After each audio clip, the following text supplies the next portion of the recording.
How's it going, guys? Jackson here with the Toasty Bros, and today I'm going to be doing a review of the Omen HP 15AX250WM. Hope you guys enjoy.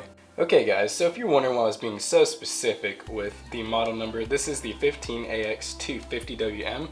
Now, there's quite a few different variants of this laptop. They have Ultra HD versions, they have touchscreen versions, they have different versions, some that come with 8 gigs, some come with 12 gigs of RAM, some come with 16, upgradable to 32. So there's quite a few different variants out there. Now, pretty much all of them, as far as I know, come with the i7-7700HQ.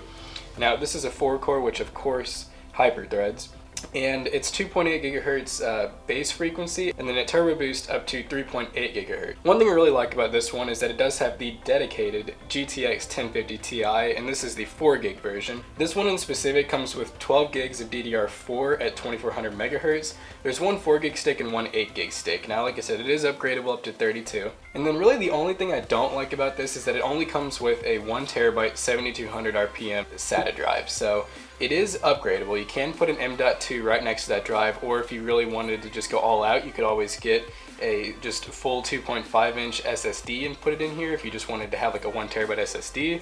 But what I'll probably do is eventually get an M.2 SATA. This has a full 1920 by 1080 HD IPS display.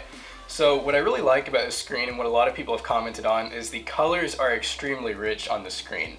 It also does not have that really glossy finish to the screen like most laptops do. I remember with my HP VM6, you know, colors were nice and all, but it had a really glossy screen, and it made it to where every time I had the backlit keyboard on, I could there was so much glare from those keys on the screen that it made it really hard to play games and stuff like that at night. So one thing I really like about this is there's pretty much no glare in this thing whatsoever. Like right now, I have a window open behind me, and you really can't even tell that there's light bouncing off of it or anything. There's just really not.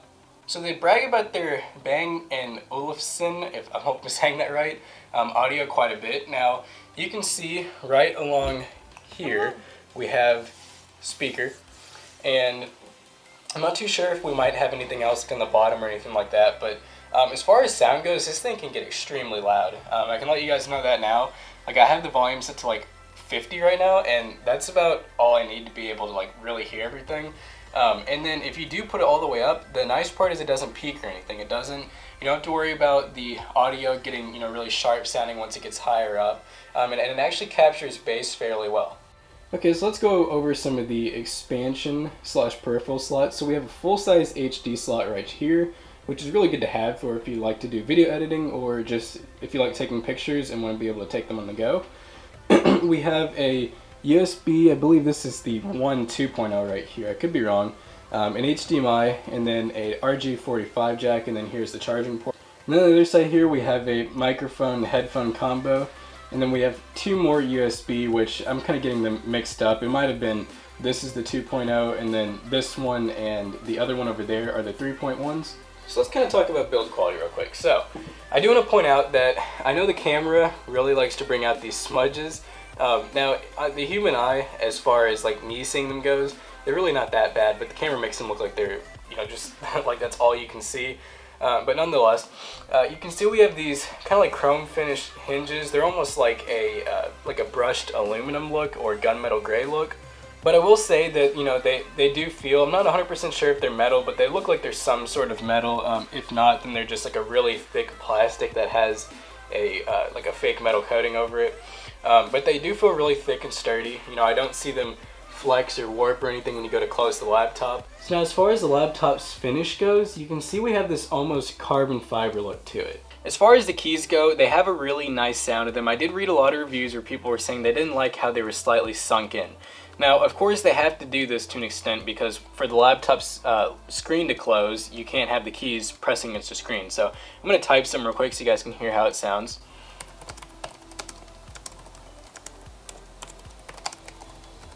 So I will say that it's definitely not too quiet and it's not too loud. I've typed on plenty of laptop keyboards that are backlit, not backlit, gaming and not gaming. They do have a good amount of resistance to them. They don't obviously sync very far because they're laptop keys. They're really low profile. They have a very short travel distance, but they have a good amount of resistance to where it makes it to where you can't just accidentally press a key. Like if I'm just tapping this, it's not even typing. Like I have to really hit it.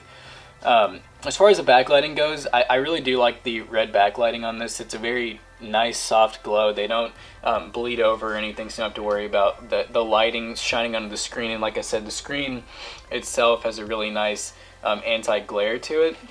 So now that we've kind of gotten to know the laptop a little bit, let's see exactly what this thing can do as far as gaming goes. Okay guys, so we're just diving straight into some gaming tests. So we're only going to be testing games that are really popular right now, because what's the point of testing, you know, older games or high graphics games that no one plays? So to start off, we probably have like the most popular. This is PlayerUnknown's Battlegrounds, or PUBG.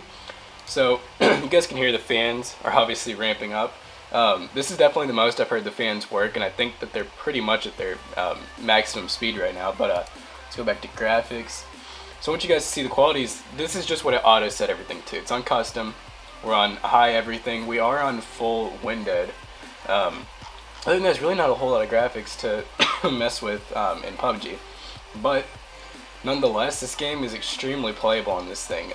You know, usually on my main computer at 1920 by 1080, I'm like playing low medium settings. So I'm pretty impressed that it's actually able to play like this, and you know, actually run really smooth. I haven't really gotten into any action yet, but you know, it's looking like, because earlier when I was looking at the loading screen, for example, and there's all those players running around, it didn't have a problem with any type of lag.